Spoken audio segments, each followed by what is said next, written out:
Le 10h midi. Sud Radio Média. Jean-Marie Bordry, Gilles Gansman. Bonjour Gilles. Bonjour Jean-Marie. On est ravis de vous retrouver. Je suis ravi de vous retrouver. Plaisir partagé. Jusqu'à midi pour parler de l'actualité des médias. Et on va célébrer un anniversaire aujourd'hui. On n'arrête pas après Nuremberg. Ouais, tout le monde vieillit, nous aussi d'ailleurs. Exactement, mais là on préfère célébrer l'anniversaire de peut-être la marque médiatique la plus célèbre de France dans la presse, notamment féminine. Le magazine Elle, qui célèbre ses 80 ans. On va le célébrer avec notre invitée Véronique Philippona. Bonjour. Bonjour Jean-Marie, bienvenue. Bonjour Gilles. Bonjour. Merci de me recevoir. On est ravis. Franchement, s'il y avait un jour pour vous recevoir, c'était quand même celui-ci. Vous êtes la directrice de Elle France. Ça paraît aujourd'hui, le numéro spécial anniversaire. Avec plein de couvertures différentes. 3 couvertures différentes pour incarner effectivement ces 3 générations. Donc Inès de la Fressange, qui est donc une de nos égéries depuis un certain nombre d'années, Sophie Marceau, qui reste l'actrice, je pense, préférée des Françaises, et Léna Mafouf, dite Léna Situation, qui effectivement incarne une nouvelle génération. La nouvelle génération. Quelle est la couverture qui va se vendre le plus ? Ah, malheureusement, je ne le saurais pas. Ah, c'est vrai ? Mais non, parce qu'en fait, elles sont toutes les 3 distribuées en kiosque. Donc il faudrait que j'aille dans tous les kiosques pour savoir laquelle est préférée. Je ne saurais pas dire. C'est la chose la plus importante chez elle, la couverture, au-delà évidemment du contenu du journal, mais j'imagine que chaque couverture est une réflexion. Oui, alors chaque couverture est une réflexion, et chaque couverture est une réflexion aussi par rapport à celle qui précède et à celle qui vient ensuite, parce qu'il faut qu'effectivement sur l'année on incarne un certain nombre de femmes différentes, d'âges différents, d'histoires différentes, et donc c'est vrai que j'équilibre aussi les numéros selon les périodes. Alors celles qui nous écoutent sur Sud Radio ont toutes été marquées, au moins par une couverture au fil des années de Elle. Je sais pas, on peut se souvenir de Catherine Deneuve, on peut se souvenir de Cindy Crawford. C'était laquelle, votre couverture préférée, celle qui vous a le plus marqué ? Alors, je pense qu'il y en a eu 3700 et des poussières. C'est pour ça que je vous pose la question piège. Choisissez vite, vous allez vexer tous les autres, mais c'est pas grave. Je pense que la couverture qui me rend le plus fière, parce que elle a été un moment fort, c'était en 2021 quand les Américains ont quitté Kaboul et qu'on a fait donc cette femme voilée en couverture et qui incarnait effectivement le désespoir des femmes afghanes, et où j'ai envoyé effectivement une reporter pendant une semaine en Afghanistan dans cette période difficile. Et bon, c'est toujours un pari effectivement de faire une fille qu'on ne voit pas, dont on ne voit que les yeux en couverture. Et c'est une couverture qui a été en rupture de stock en 24 heures, qu'on a retirée, ce qui est plutôt rare quand on fait des couvertures comme ça engagées. Oui, la couverture la plus émouvante. Et il y a 45 ans, en 1945, puisque vous fêtez vos 80 ans, c'était quoi la première couverture ? La première couverture, alors, c'est une jeune femme en rouge, en tailleur rouge, avec un chat qui s'échappe de ses mains. Donc, c'était déjà l'idée, en fait, de l'énergie et du mouvement, parce que les couvertures des magazines féminins à l'époque, Marie-Claire ou Vogue, étaient très, très figées. Et là, on voit déjà ce que Hélène Lazareff, ensuite, a voulu raconter, c'est-à-dire une femme qui est dans son époque. Et si un de nos auditeurs dans son grenier a le numéro 1 de Elle, il est riche ou pas ? Je sais pas, mais en tout cas, je pense. Non, je connais pas la valeur du numéro 1. On l'avait réédité pour un autre anniversaire, les 50 ans. Donc, je pense qu'en effet, il y a quelques auditrices qui doivent l'avoir dans leur grenier. Ouais, exactement, auditrice. Enfin, Gilles Gansman, allez tout de suite. On peut lire Elle, mais en étant un garçon. Exactement, on peut tout lire. Oui, on dit qu'une lectrice sur 4 est un homme, d'ailleurs. Voilà. Ça, c'est intéressant. 25%. Et vous avez Gilles Gansman, notamment. Allez, tout de suite, on rebobine la journée. C'est ce qui s'est passé à la télé hier. Sud Radio Média, l'instant zapping. Gilles. Évidemment, Jean-Marie, l'événement était hier dans le journal de 20h de Léa Salamé. Elle recevait Amine Kezassi qui donnait sa première interview après les obsèques de son frère à Marseille. C'était une parole forte et une parole de résistant. Vous la voyez, vous la ressentez, cette peur ? Bien sûr que je la ressens. Qui ne peut pas la ressentir ? Quelle maman aujourd'hui peut être confiante en se disant mon fils va aller étudier aujourd'hui, on risque sa vie parce qu'on va étudier. Mon frère sortait de l'école en rentrant à Marseille. Aujourd'hui, on peut risquer sa vie parce qu'on est le frère d'un militant qui dénonce quelque chose. Et le message, il est simple, c'est que plus on est à porter cette voix, et moins on devra avoir peur. Aujourd'hui, on est quelques centaines à porter ce combat, à se mobiliser. Mais mobilisons-nous davantage et ça garantira la protection de tout le monde. Et une formule que ma maman me dit tant et qu'elle m'a répétée d'ailleurs avant de venir ici, c'est « Amine, regarde-moi, je suis là, je suis debout ». Et aujourd'hui, c'est ce que je veux dire aux Marseillaises et aux Marseillais. Je suis là, je suis debout, mobilisons-nous et venez ce samedi pour rendre hommage à mon petit frère qui était innocents. Oui, rendez-vous à 15h sur le rond-point où a été assassiné Mehdi Kessassi, le petit frère de Amine Kessassi que vous entendiez à l'instant. Et puis évidemment, Sud Radio suivra cet événement ce samedi. Le passage de cette interview est arrivé en premier des audiences sur le journal de France 2, qui n'arrive toujours pas à franchir les 4 millions, mais ils ont fait 3,7 millions. C'est un très bon score. Parole attendue. Et c'était une parole attendue. Un autre sujet fort du moment, c'est la lutte engagée par Emmanuel Macron. Alors on reste dans le 20h de France 2. Alors écoutez, Jean-Marie, ce reportage incroyable.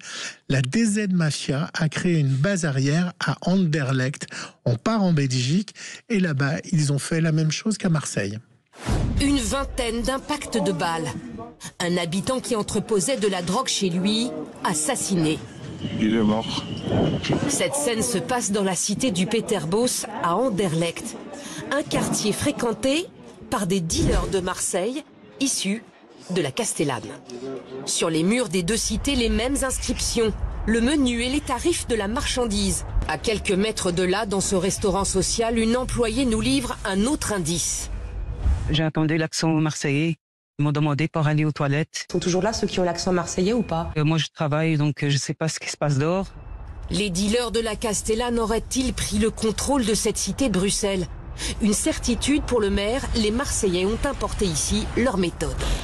Vous pouvez aller voir le reportage complet sur France.tv. On pourrait imaginer d'ailleurs un jour un reportage de elle auprès des maires, par exemple, soit des victimes, soit des trafiquants dans les cités marseillaises. Oui, on l'a déjà fait, je pense, il y a 2 ou 3 ans. En effet, j'avais envoyé un reporter qui était parti raconter effectivement la vie au quotidien face au narcotrafic et les maires qui se battent. C'est important de garder la parole là-dessus aussi. Un autre sujet, évidemment, j'allais vous parler de l'ENA Situation, puisqu'il est en couverture, j'ai un peu travaillé.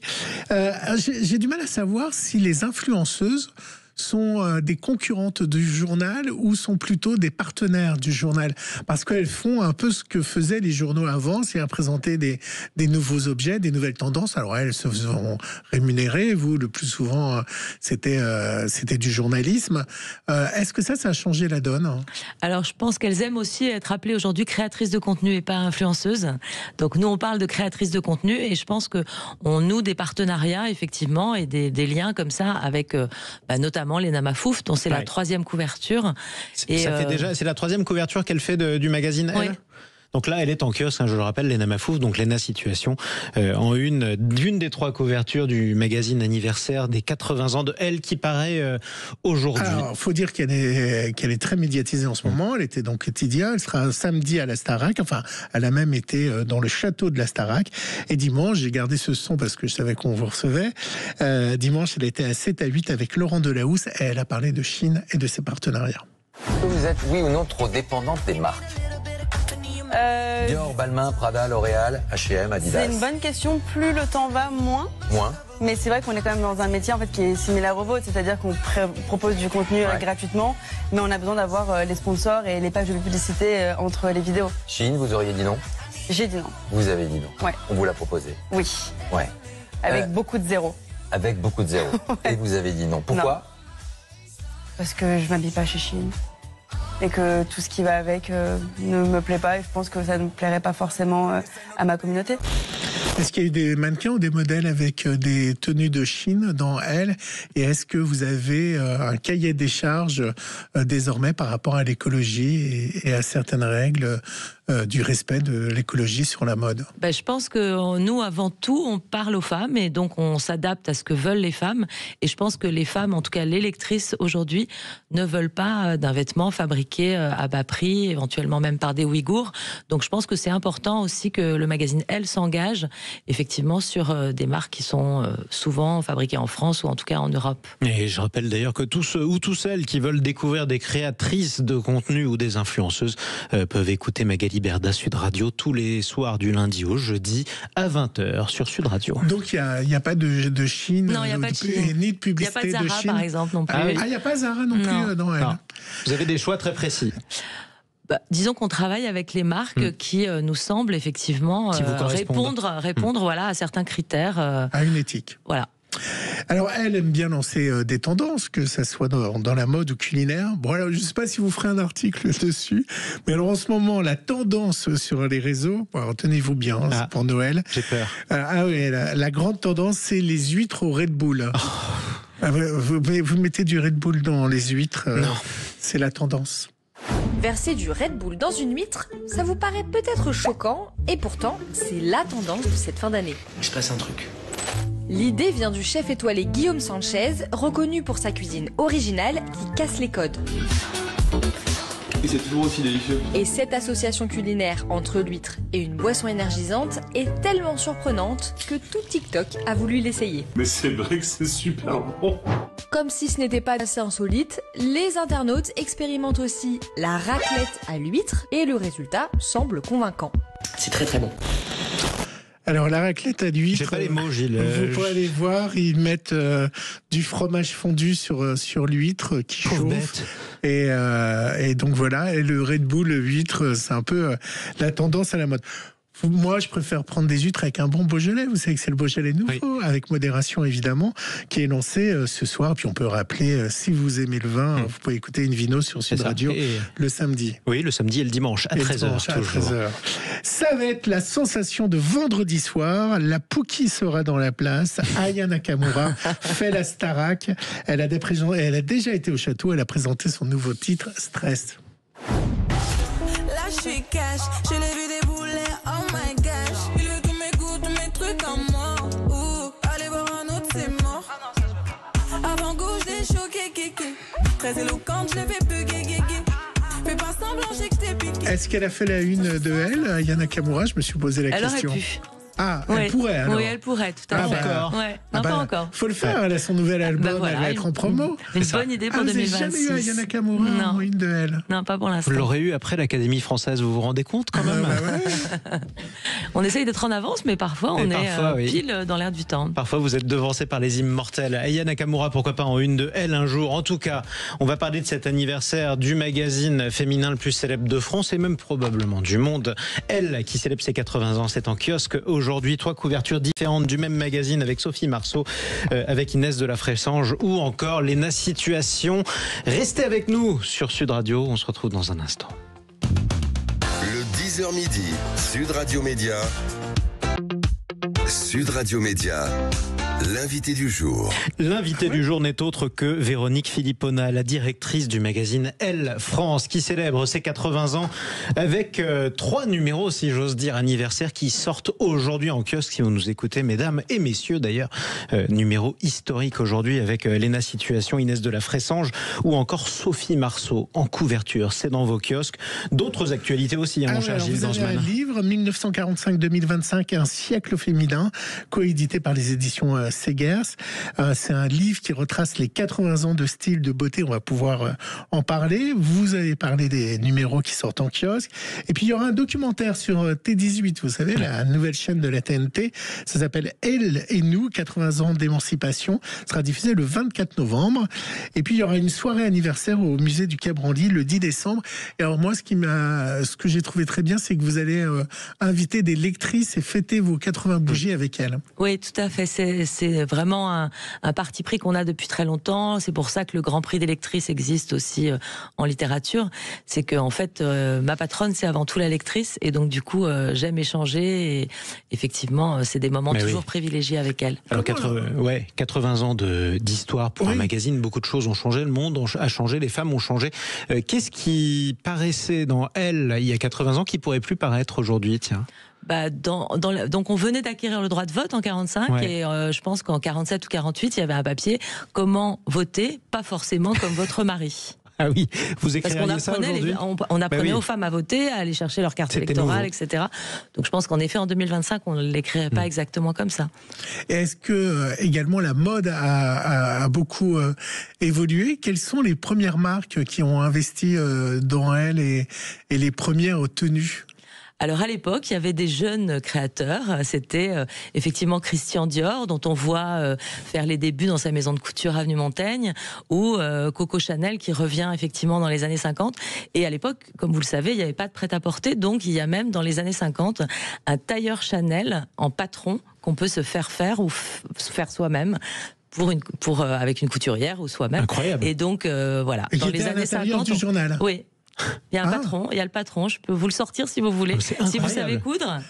Non, je ne sais pas. Gilles, vous allez vous y mettre. Et pourquoi vous n'avez pas continué à mettre des patrons dans elle? Parce que c'est une bonne idée.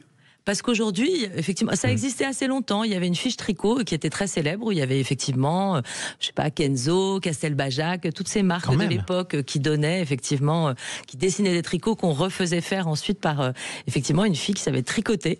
Et il y a eu en effet aussi pendant longtemps des patrons. Mais aujourd'hui, je sais pas si on l'a fait un peu avec des trucs de do it yourself. Oui. Mais je pense qu'aujourd'hui, est-ce qu'on a vraiment encore le temps de coudre? Aujourd'hui, on a de moins en moins d'argent, ça peut paraître superficiel, la mode. Comment vous prenez ça en compte à la rédaction et comment vous jouez sans être trop démonstratif par rapport au luxe ou par rapport aux objets que vous mettez dans votre journal? Je pense que le L a le devoir d'informer, mais aussi de divertir. Et la lectrice qui nous lit le jeudi ou le vendredi ou dans son bain le lundi, elle a aussi envie de rêver, de savoir si elle doit s'acheter une paire de Santiago ou une paire de Boots. Et donc, on est là pour lui rendre ce service. Et donc, je pense que dans les années 80, peut-être qu'on consommait la mode de manière différente, de manière un peu plus compulsive. C'était la folie des hit bags, donc il fallait tout le temps changer de sac. Aujourd'hui, on cherche surtout à avoir un vêtement qui dure longtemps, qu'on peut reporter. Et c'est là tout notre savoir-faire. C'est un peu le mix and match, donner envie, mais aussi recycler. Alors évidemment, vous avez franchi le pas du numérique. Elle est aussi sur le numérique, puisque les ventes, évidemment, du print est de moins en moins importantes. Et vous avez sur le web, vous pouvez avoir des petits tutos sur des phénomènes de mode, par exemple les robes à pois ou par exemple le chapeau de Jackie Kennedy. Écoutez, ça donne ça. Des premières dames aux icônes de cinéma, il a traversé les décennies. Aujourd'hui, on vous raconte l'histoire du pillbox hat. Son origine remonte au 19e siècle. Le terme pillbox vient d'ailleurs de sa forme, une boîte à pilules cylindrique, et désigne initialement un couvre-chef militaire rigide, porté sans visière. Ce n'est qu'au milieu du 20e siècle qu'il émerge dans la mode féminine. Dans les années 30 et 40, il est apprécié pour sa simplicité et sa ligne nette, contrastant avec les coiffures structurées de l'époque. Mais c'est dans les années 60 qu'il connaît son âge d'or grâce à Jackie Kennedy. Elle popularise ce style en le portant lors de l'investiture de son mari en 1961. Avec ses tailleurs pastels signés Oleg Cassini et ses chapeaux pillbox, elle devient l'incarnation d'une féminité à la fois classique et moderne. Le designer Roy Alston Frowick, connu sous le nom de Alston, façonne pour elle plusieurs modèles qui marqueront les esprits. Alors le pillbox, c'est le fameux petit chapeau de Jackie Kennedy. Oui. Je ne sais pas si vous le visualisez, Jean-Marie. Oui. Et en fait, l'idée, c'est une boîte à pilules. C'est dingue. Alors, on apprend plein de choses comme ça. Le numérique, c'est devenu, par rapport aux ventes, vous avez encore les ventes papier qui sont supérieures aux ventes du numérique? Je ne sais pas si on peut comparer, mais 240 000 effectivement exemplaires par semaine entre le kiosque et les abonnements. Donc ça reste quand même un magazine print très puissant. Mais ensuite, sur le digital et sur les réseaux sociaux, c'est vrai que, par exemple, par an, on peut faire 1 milliard de vidéos comme celle que vous venez de citer, 1 milliard de vues. Donc, je ne sais pas si en fait les chiffres sont comparables, mais on a une vraie puissance aujourd'hui sur le digital et sur les réseaux sociaux. Mais par rapport à l'économie, c'est devenu important, j'imagine, les rentrées d'argent du numérique. Les rentrées d'argent viennent aussi du numérique. Après, c'est des modèles économiques qui sont quand même assez différents. Fabriquer un magazine et faire une vidéo, c'est pas non plus le même coût. Donc, tout ça se rééquilibre en tout cas. Alors, elle est présente dans de nombreux pays. Ce qui est étonnant, c'est qu'ils n'ont pas changé de nom. Ça s'appelle pas She aux États-Unis ou autre. Ça reste elle. Et alors, moi, je vous ai retrouvé une pub. Je vous ai retrouvé une pub allemande qui vantait le journal Elle. Elle giver dig sæsonens største trends. Pels, læder, slangeprint, efterårets make-up og cool stilikoner. Elle, verdens største modemagasin. Et c'est étonnant, parce que vous allez en Allemagne, aux États-Unis, Elle est populaire. Vous faites pas trop de pub télé, hein? Non, mais je rebondis sur les éditions internationales. Donc effectivement, il y a 50 éditions. 50. Et la dernière est l'édition ouzbek. Donc on est vraiment présent effectivement dans des pays qu'on peut imaginer, le Mexique, le Brésil, les États-Unis, la Chine, la Corée. Et tous les magazines se ressemblent ou pas? Non, ils sont tous faits en local. Ouais. Et donc du coup, chacun s'adapte à son marché. Donc il y a des sujets qui peuvent être communs. Nous, comme on est hebdo, on fournit aussi quand même un certain nombre de sujets qui peuvent être repris dans les éditions internationales. Et ça nous arrive aussi de reprendre des sujets qui sont faits dans... Qu'est-ce qu'il faut cocher comme case pour avoir le droit d'éditer un magazine Elle dans un nouveau pays étranger? C'est quoi les consignes que vous donnez, la ligne directrice, la philosophie? Alors, la licence appartient à Lagardère, et donc c'est Lagardère qui donne le droit, effectivement, d'exploiter la marque. Comme nous, CMI, la société CMI exploite le droit en France aujourd'hui. Et dans l'esprit, qu'est-ce qu'on doit porter en fait? Qu'est-ce qu'on doit symboliser? Je crois que le L, c'est d'abord L comme liberté, et donc du coup, il faut effectivement incarner cette liberté, cette énergie, ce côté positif qu'on ressent quand on ouvre un magazine. Je me suis toujours demandé pourquoi il n'y avait pas de S à L. Je pense qu'en 45 ils ont créé les 4 lettres qui sont restées effectivement assez mythiques, parce que je pense que même... Parce qu'aujourd'hui la femme est multiple, hein. Elle est différente. Elle l'était aussi à l'époque. Oui, mais c'est pour ça que je me suis demandé pourquoi elle n'avait pas d'S. Parce que le logo est très joli comme ça, et ces 4 lettres sont reconnaissables dans le monde entier, donc on n'a pas rajouté le S.